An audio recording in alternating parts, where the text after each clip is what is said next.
Sa isang payapang pamayanan sa isang liblib na baryo, may dalawang angkan na matagal nang magkaaway. Ang mga pamilyang ito ay pinamumunuan ni Lakan Galing at Dato Bagani.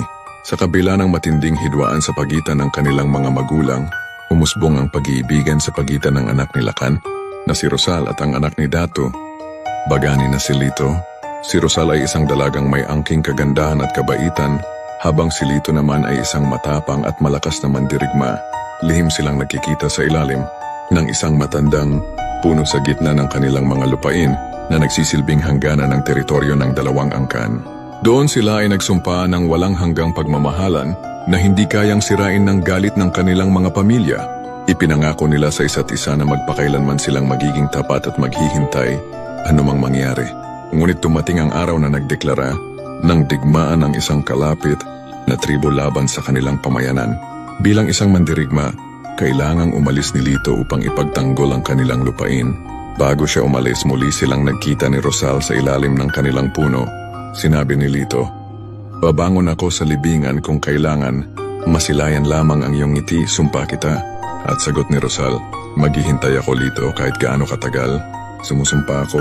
Umalis si Lito at araw-araw naghihintay si Rosal sa ilalim ng puno. Lumipas ang mga linggo, buwan at taon. Maraming mandirigma ang bumalik, ngunit wala si Lito. Ang balita ay marami ang namatay sa labanan at kabilang si Lito sa mga nawawala. Sa labis na kalungkutan at pangungulila, unti-unting nanghina si Rosal. Ngunit hindi niya tinalikuran ang kanilang sumpaan. Isang araw sa ilalim ng kanilang puno, habang naghihintay at umiiyak, sumakabilang buhay si Rosal. Dala ang pag-asa sa kanyang puso na balang araw ay magkikita pa rin sila ni Lito. Nang ilibing si Rosal sa ilalim mismo ng punong naging saksi sa kanilang pagmamahalan, mayroong kakaibang nangyari. Mula sa kanyang puntod ay unti-unting sumibol ang isang halaman na naglabas ng maliliit na puting bulaklak. Ang mga bulaklak na ito ay may matamis at napakabangong amoy na sumasagisag sa kadalisayan at katapatan ng pagmamahal ni Rosal.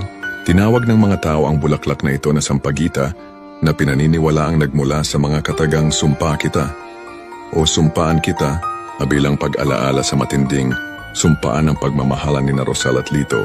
Hanggang ngayon, ang sampagita ay patuloy na nagpapaalala sa atin ng purong pag-ibig, pag-asa at katapatan na lumalampas pa sa hangganan ng buhay. Gusto mo ba ang ganitong kwento? Halika at magsubaybay sa akin at sa mga susunod pang kwento.